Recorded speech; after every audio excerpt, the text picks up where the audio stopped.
Près d'un mois après avoir voté pour le renouvellement de leur conseil territorial, les Saint-Martinois seront donc à nouveau appelés à se rendre aux urnes. Mais le scrutin de la présidentielle ne semble pas passionner les électeurs, comme en témoigne ce reportage d'Hervé Pédurand et Mickaël Bastide. Des panneaux d'affichage plus ou moins vides à Quartier d'Orléans ou encore à Grand-Case. À une semaine du premier tour de l'élection présidentielle, seules quelques affiches de 2 ou 3 candidats sur les 11 en lice sont parfois visibles, et ce, dans une certaine indifférence. Ils sont tellement déçus de tout ce qui se passe, je pense que ça ne les intéresse plus. C'est un peu valable pour la France aussi, je pense. Les représentants des candidats, pour les rares qui en ont ici, ne se sont pas vraiment investis dans la campagne électorale. Un manque d'intérêt qui semble avoir de l'écho dans la population. Je ne suis pas vraiment les actualités en ce moment. Je suis un peu débordée. En sortant du boulot, je reste à la maison et c'est tout. Alors c'est quelque chose qui m'intéresse, mais j'avoue que l'offre ne me plaît pas trop. Donc au jour d'aujourd'hui, je ne sais toujours pas vers quoi me positionner. Je ne vais pas voter européen, moi, pas européen pour moi. Son nègre, c'est martinois et c'est ça. Hein. Mais la vie peut changer. Jean la vie là, quand évolue dans le système là, il y a une pure. Oui, je vais voter. Mais je vais voir qu'est-ce qu'il y a et tout, mais je vais faire un vote.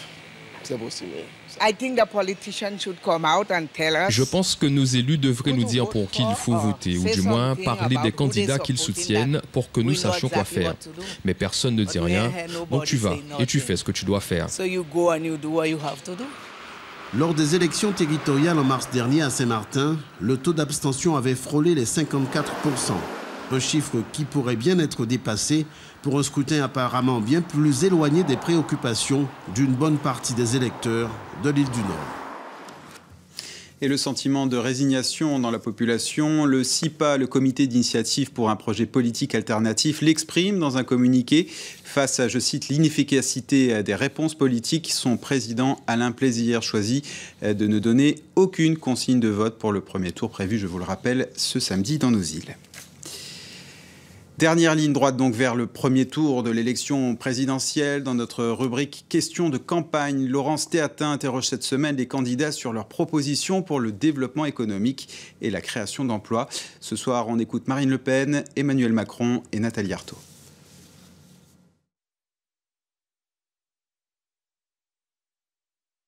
La mer, comment concrètement va-t-elle propulser les économies d'outre-mer ? Personne ne s'est intéressé au développement économique de la mer. Personne. Or, il y a dans la mer non seulement les ressources halieutiques, étant entendu qu'il faut évidemment les protéger. Il ne faut pas être victime de pillage. Hein, donc, il faut protéger notre espace, notre zone économique exclusive. C'est non seulement la pêche, mais c'est évidemment les énergies. Hein, c'est tout ce qui concerne les nodules polymétalliques, c'est toute l'industrie pharmaceutique, c'est demain, compte tenu des recherches en cours, l'alimentation des animaux. Évidemment, géographiquement, l'outre-mer est le mieux placé pour être la base de départ de cette explosion économique. Mais pour ça, il faut avoir une vision, il faut développer évidemment la formation autour non seulement des métiers du tourisme, mais aussi la formation précisément sur les métiers de la mer. Voilà, les métiers de la mer qui sont extrêmement divers, mais qui sont aussi des métiers de haut niveau. Emmanuel Macron, est-ce que outre-mer, l'avenir pour l'emploi, c'est de créer sa propre entreprise? C'est de créer son entreprise ou de développer des entreprises existantes. Ce qui est sûr, c'est que la seule façon de répondre au problème de l'emploi et de la vie chère, c'est l'activité économique. On arrivera à faire baisser les prix si on développe la production locale, et donc si on a une vraie souveraineté alimentaire, en particulier agricole, si on développe les industries avec des produits qui seront faits sur place et qui seront aussi moins chers qu'importés, et si on développe sa souveraineté énergétique que j'évoquais. Ce qui veut dire que je veux profondément simplifier les modalités de création d'entreprises en Outre-mer. C'est pour cela aussi que je veux supprimer le régime social des indépendants, pour simplifier la vie au quotidien. C'est pour cela que je veux simplifier les règles de l'entreprise, en déléguant à l'entreprise énormément des choses qui font le quotidien, et donc en privilégiant l'accord majoritaire d'entreprise ou l'accord majoritaire de branche, ce qui permet de prendre en compte les réalités locales. Nathalie Arthaud, quelles sont vos solutions justement pour l'emploi. Les solutions pour l'emploi, elles sont quand même très simples. On doit arrêter avec ces suppressions d'emplois, ces licenciements, commencer par ces entreprises qui font des bénéfices. On nous dit que le chômage, c'est le fléau qui frappe la jeunesse en particulier. Eh bien, il faut commencer par arrêter l'hémorragie. Ces jeunes, il y aurait de quoi les embaucher dans, vous savez, le secteur du commerce, dans le secteur de l'hôtellerie-restauration, dans le secteur bancaire, dans les secteurs agricoles, aussi dans le public. Il y a trop d'aides-soignantes, trop d'infirmières dans les hôpitaux. Il faut créer des emplois, il faut utiliser l'argent public, il faut aller effectivement prendre et taxer la bourgeoisie des grandes fortunes, les béquets, qui ont la main sur l'essentiel de l'économie, prendre sur leur fortune, oui bien sûr, pour offrir un avenir à la jeunesse. Et puis justement, un des axes de campagne de Nicolas Dupont-Aignan est la lutte contre la vie chère. On l'écoute tout de suite. Pour vous, la lutte contre la vie chère passe par plus de concurrence. Alors, que faut-il faire, selon vous, pour favoriser cette concurrence? Alors, j'ai été très impressionné par l'affaire Gégaud, souvenez-vous. Et je suis toujours stupéfait de voir qu'une petite minorité eh bien, détient les clés du commerce. Voilà. Alors, est-ce qu'il ne faut pas un gouvernement courageux qui, là aussi, fait la part des choses? Il ne s'agit pas de créer des boucs émissaires, mais d'éviter qu'il y ait peut-être trop de prise d'intérêt sur certaines importations. Ça veut dire une réforme de l'octroi de mer. Je ne suis pas pour bazarder l'octroi de mer dans son ensemble, parce que l'octroi de mer est vital quand il y a des productions locales. On est d'accord. Mais quand il n'y a pas de production locale, est-ce qu'il n'y a pas intérêt à transformer l'octroi de mer en un autre système fiscal? Et je pense que là, il faut se poser la question secteur par secteur, voir les points de blocage qui rendent la vie trop chère. Et si on arrivait à diminuer un peu les marges de certains intermédiaires, je pense que le pouvoir d'achat de tous les ultramarins s'en trouverait mieux et que la cohésion sociale aussi de ces territoires irait mieux. Ces marges, vous les reniez comment? En mettant un peu de concurrence et puis à un moment en supprimant certains monopoles d'importation. Et quelles sont les propositions de Nathalie Arthaud pour les Outre-mer? Quelques éléments de réponse de la candidate de lutte ouvrière. Elle répond toujours à Laurence Théatin.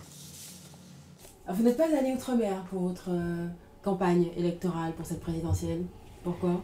Alors, je suis allée à La Réunion il y a à peu près 10 mois, dans quand même l'idée de lancer un peu ma campagne. D'ailleurs, pour moi, elle a été lancée d'ailleurs à La Réunion, parce que nous venions juste d'avoir notre congrès en mars 2016, et donc mes camarades m'avaient choisi pour être candidate. Donc j'ai pu l'annoncer à La Réunion, mais j'ai eu le temps. J'avais profité de vacances scolaires et je suis restée 15 jours. C'était d'ailleurs une période assez intense parce qu'il y avait la mobilisation contre la loi El Khomri, donc j'ai pu participer à des manifestations. Il y a eu la manifestation du 1er mai, donc pour moi ça a été un moment très fort. Nathalie Arthaud, quelles sont vos solutions justement pour l'emploi? Les solutions pour l'emploi, elles sont quand même très simples. C'est qu'on doit arrêter avec ces suppressions d'emplois, ces licenciements, commencer par ces entreprises qui font des bénéfices. Prenez les banques, le secteur bancaire. On nous dit que le chômage, c'est le fléau qui frappe la jeunesse en particulier. Eh bien, il faut commencer par arrêter l'hémorragie. Ces jeunes, il y aurait de quoi les embaucher dans, vous savez, le secteur du commerce, dans le secteur de l'hôtellerie-restauration, dans le secteur bancaire, dans les secteurs agricoles, aussi dans le public. Il y a trop d'aides-soignantes, trop d'infirmières dans les hôpitaux. Il faut créer des emplois, il faut utiliser l'argent public, il faut aller effectivement prendre et taxer la bourgeoisie des grandes fortunes, les béquets, qui ont la main sur l'essentiel de l'économie, prendre sur leur fortune, oui bien sûr, pour offrir un avenir à la jeunesse. On n'est pas dans la même configuration outre-mer.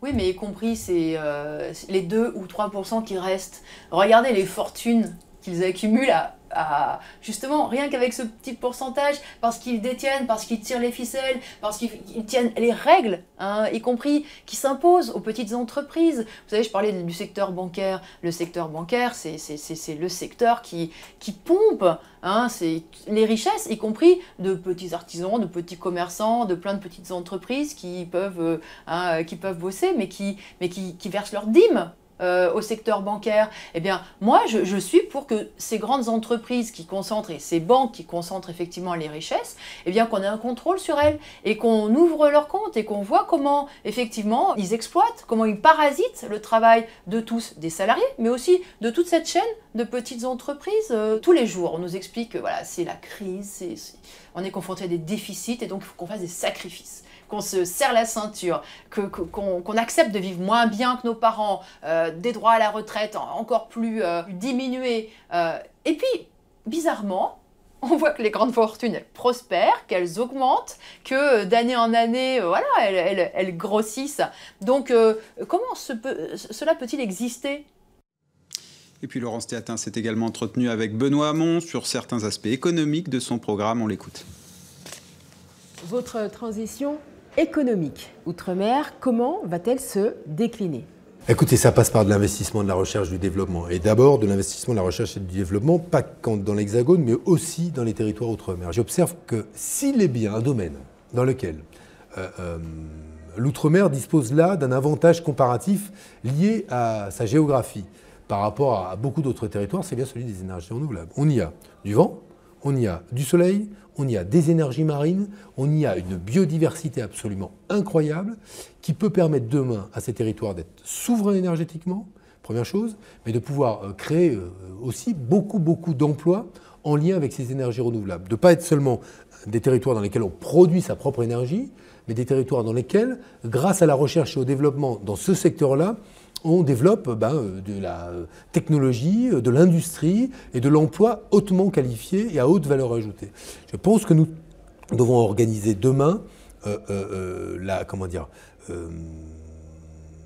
les filières technologiques, industrielles dans ce secteur-là qui permettent aux Outre-mer, au pluriel, d'être leader pour la France, d'abord parce qu'elle rayonne en plus dans un environnement régional où les débouchés sont considérables, et aussi demain nous devenons leader dans l'éolien, leader dans l'exploitation des énergies marines, leader dans le photovoltaïque, qui ne voit pas que ce leadership-là a vocation à rayonner dans le reste de l'environnement régional dans lequel s'inscrivent ces territoires ultramarins. Donc vraiment, c'est un secteur dans lequel je veux qu'on investisse tout particulièrement, pas que, mais autant profiter des atouts de ces territoires.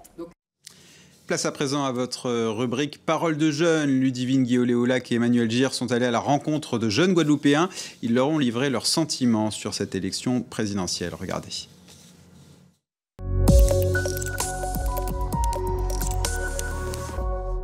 Je pense qu'ils ont beaucoup d'idées, oui, mais est-ce qu'ils feront quelque chose vraiment pour nous, pour les Outre-mer, pour l'économie de la France, etc. Il y en a qui veulent sortir de l'Europe et je ne suis pas forcément d'accord avec ça. Parce que l'Europe, c'est important, ça nous permet de construire des ponts, etc. Les Antilles ne sont pas vraiment concernés par tout ce qu'on voit, ce qui se passe à la Guyane. Les gens,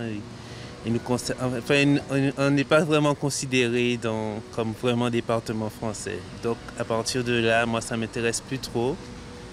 On se sent vraiment assez éloigné du problème des élections. J'ai vu des choses, des débats, j'ai vu des gens parler, j'ai entendu des gens parler, mais l'avenir c'est nous. Pourquoi on ne fait rien pour les jeunes? Pourquoi on voit que les choses pour l'avenir des grandes personnes? À chaque fois c'est la retraite qu'on entend, c'est le chômage, c'est machin. Mais jamais on entend parler de progression pour les jeunes, d'emploi préparé pour eux, de formation faite pour eux. Et place maintenant à la présidentielle sur le web. Bonsoir Yasmina Yakou. Bonsoir Guillaume. Alors, quelles sont les actualités du jour sur la toile? Alors, la campagne s'invite aussi sur Snapchat. Alors, petit cours rapide pour ceux qui ne connaissent pas. Snapchat, c'est un réseau social très apprécié des jeunes qui permet d'envoyer des photos ou des vidéos avec du texte, des dessins. On peut aussi y ajouter des filtres, des oreilles de chien ou une couronne de fleurs par exemple. Et ces messages s'autodétruisent en quelques secondes ou quelques heures. Deux candidats se sont prêtés au jeu pour l'instant, François Fillon et Benoît Hamon. Ils ont été interrogés par des utilisateurs de Snapchat.